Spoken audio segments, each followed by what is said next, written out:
Okay, now what I'm going to do is I think you can see the front of the bearing in there and the seals on the other side of it. I already fished the shims out from in that little cavity there.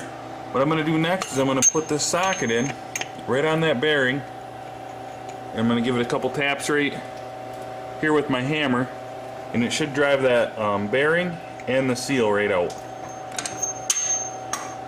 So I'm going to go ahead and do that.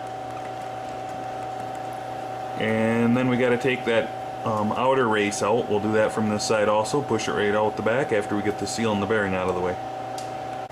Okay, that didn't take but a couple hits. All we have left is that bearing race right there, all the way to the back. That little lip that you see sticking out there. So I'm going to get my punch on that and tap it around and keep tapping around and around and work it out.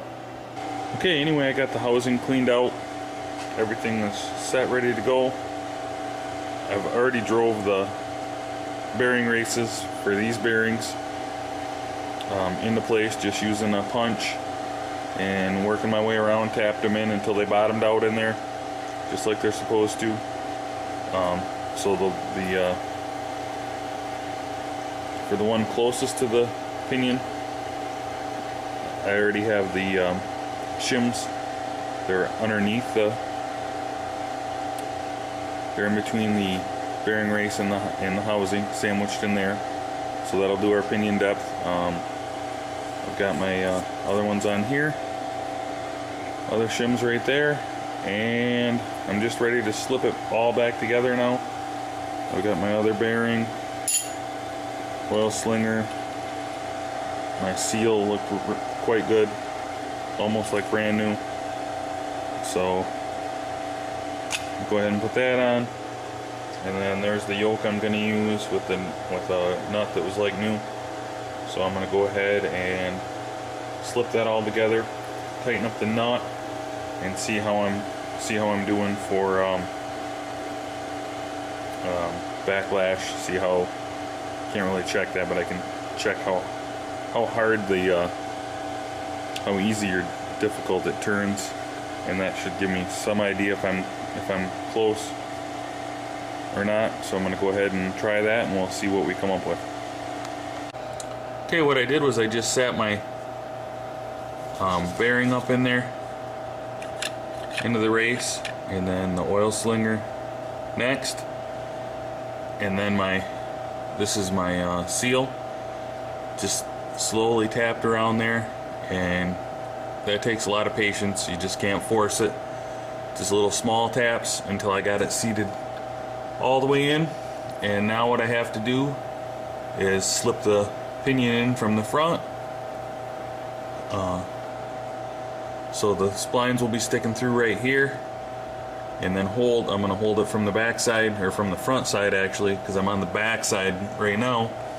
So I'll hold it from the front side, slip the yoke on, and the washer for the yoke, and then the nut, and tighten the nut down, and see how good we are.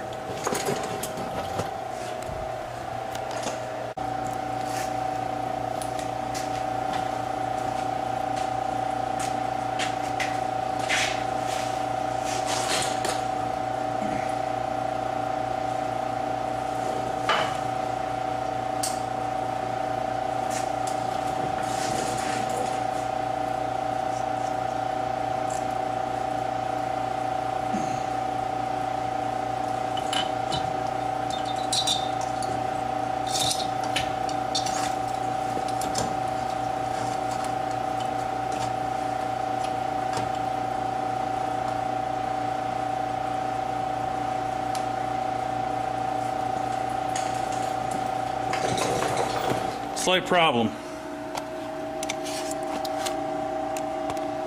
I forgot. These shims, where are they? Right here, don't fit through the hole on there.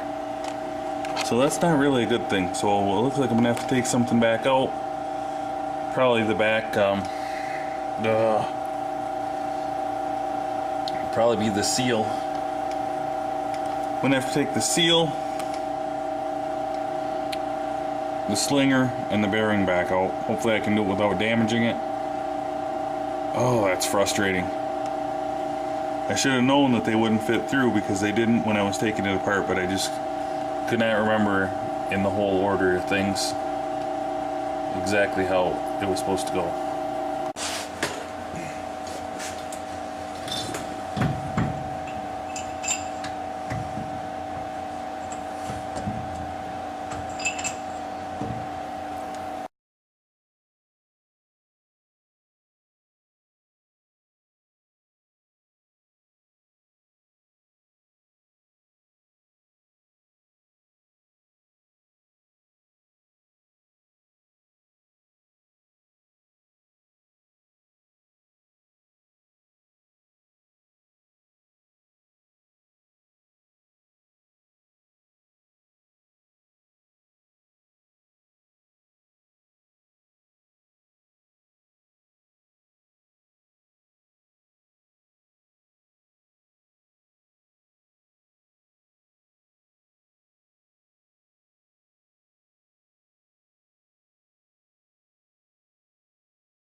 Okay, well here's where we're at. I went ahead and tightened the bearing caps down.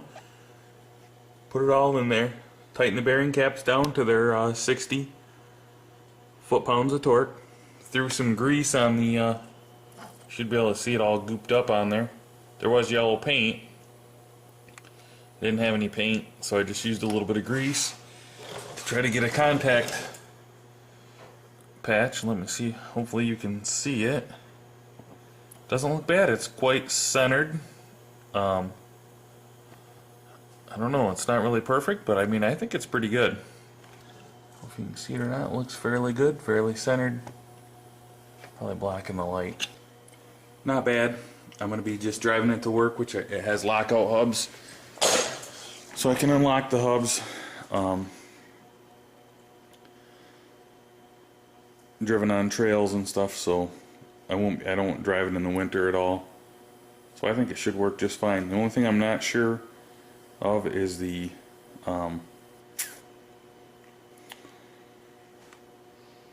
backlash. The backlash for it seems good. You can just pretty much tell this by the sound. If you hear the clicking.